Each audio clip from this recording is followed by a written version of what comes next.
El congelar para conservar se basa en la criopreservación, proceso dedicado al congelamiento de germoplasma de diferentes especies, con el objetivo de proteger los recursos genéticos, buscando así la sostenibilidad de un ecosistema. ¡Alto! Sé que suena demasiada información. Vamos despacio. Sabemos que el universo se creó hace millones de años y que el planeta Tierra ha celebrado 4.500 millones de cumpleaños.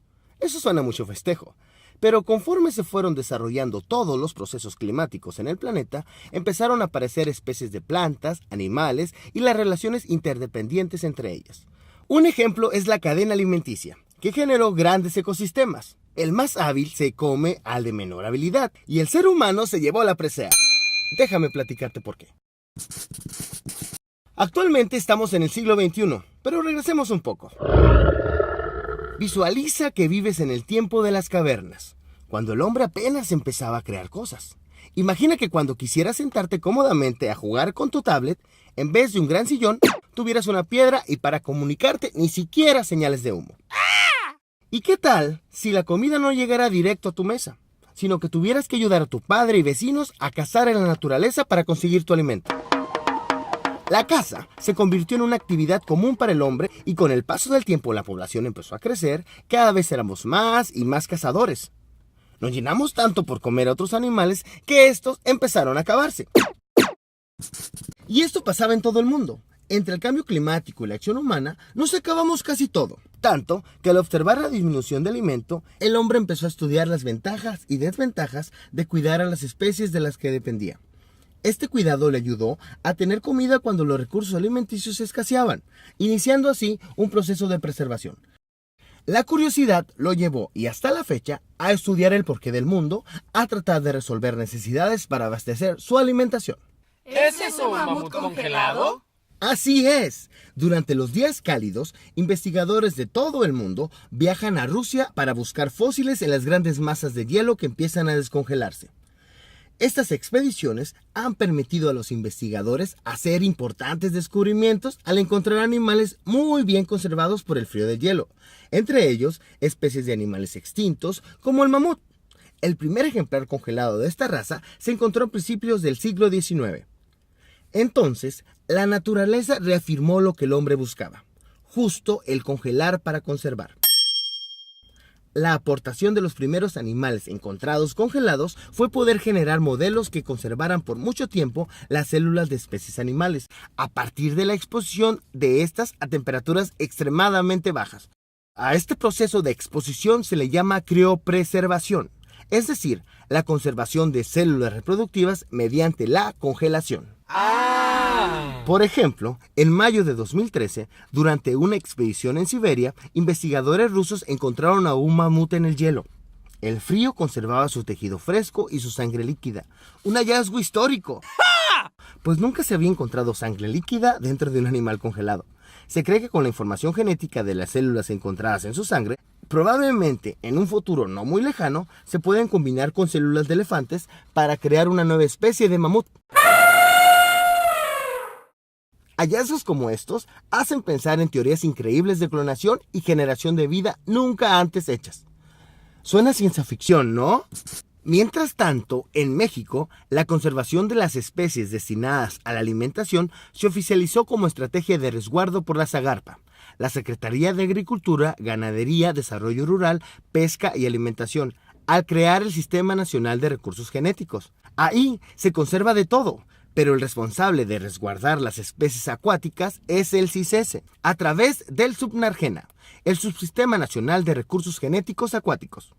Aquí, en Ensenada, se tienen guardadas muestras de esperma, ovocitos y embriones de especies como la trucha, tilapia, lenguado, totoaba, botete, bacalao negro, abulón, almeja y oción.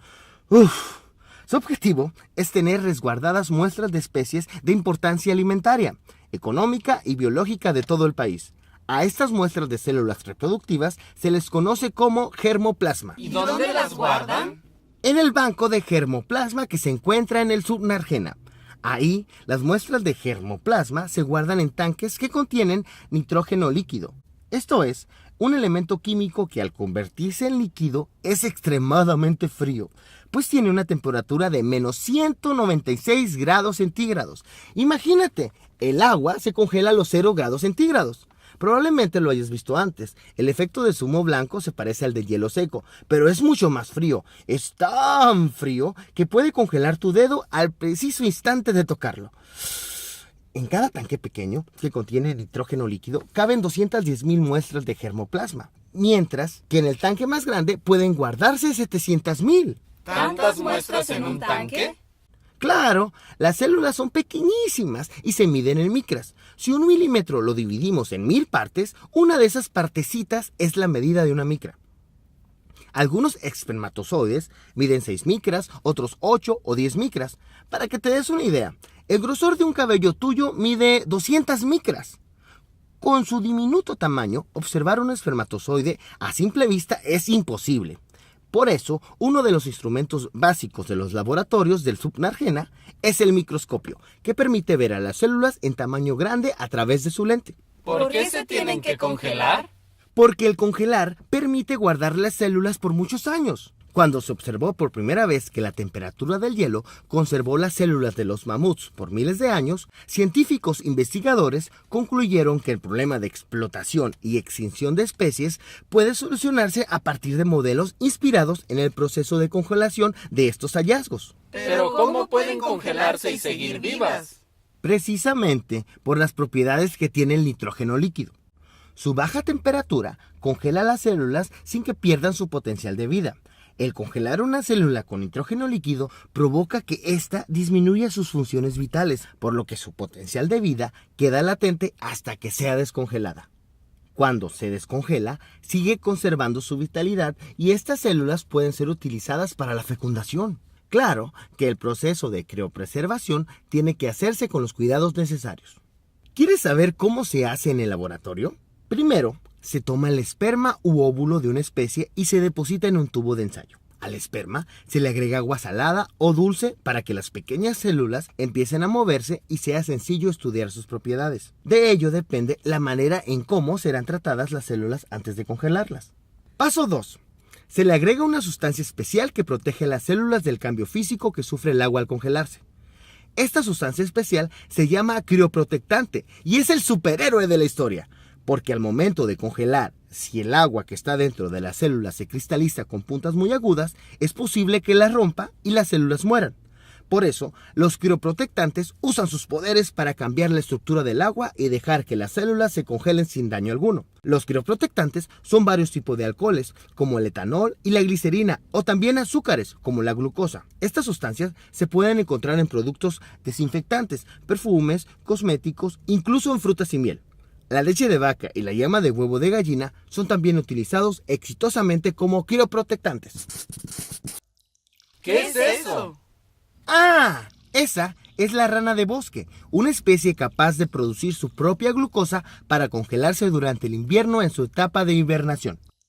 Ella es otro ejemplo inteligente de la naturaleza, pues se conserva congelada durante tiempo prolongado. Suspende por sí sola su potencial de vida para descongelarse durante la primavera y seguir viviendo. Y así como lo hace la rana de bosque, al congelar células es sumamente necesario utilizar los crioprotectantes adecuados. Si no, las células quedan desprotegidas. El proceso de utilizar a los crioprotectantes se escucha fácil, pero el reto está en encontrar la cantidad exacta para el cuidado de las células a conservar y eso lleva tiempo, años de estudio y pruebas en el laboratorio. Paso 3. Una vez que los crioprotectantes cumplen su misión, las células están protegidas y listas para ser introducidas en pequeños popotes de colores llamados pajillas. Las pajillas, que miden 10 centímetros, se colocan en cañas de aluminio. Estas pajillas se congelan en un equipo especial y después se guardan en los tanques con nitrógeno líquido. Y ahí pueden durar años. ¿Y cuándo las descongelarían? Cuando se necesiten reproducir especies para abastecer la alimentación o que se encuentren en peligro de extinción. Por ejemplo, supongamos que te encanta el cóctel de camarón, pero hay escasez de camarón macho.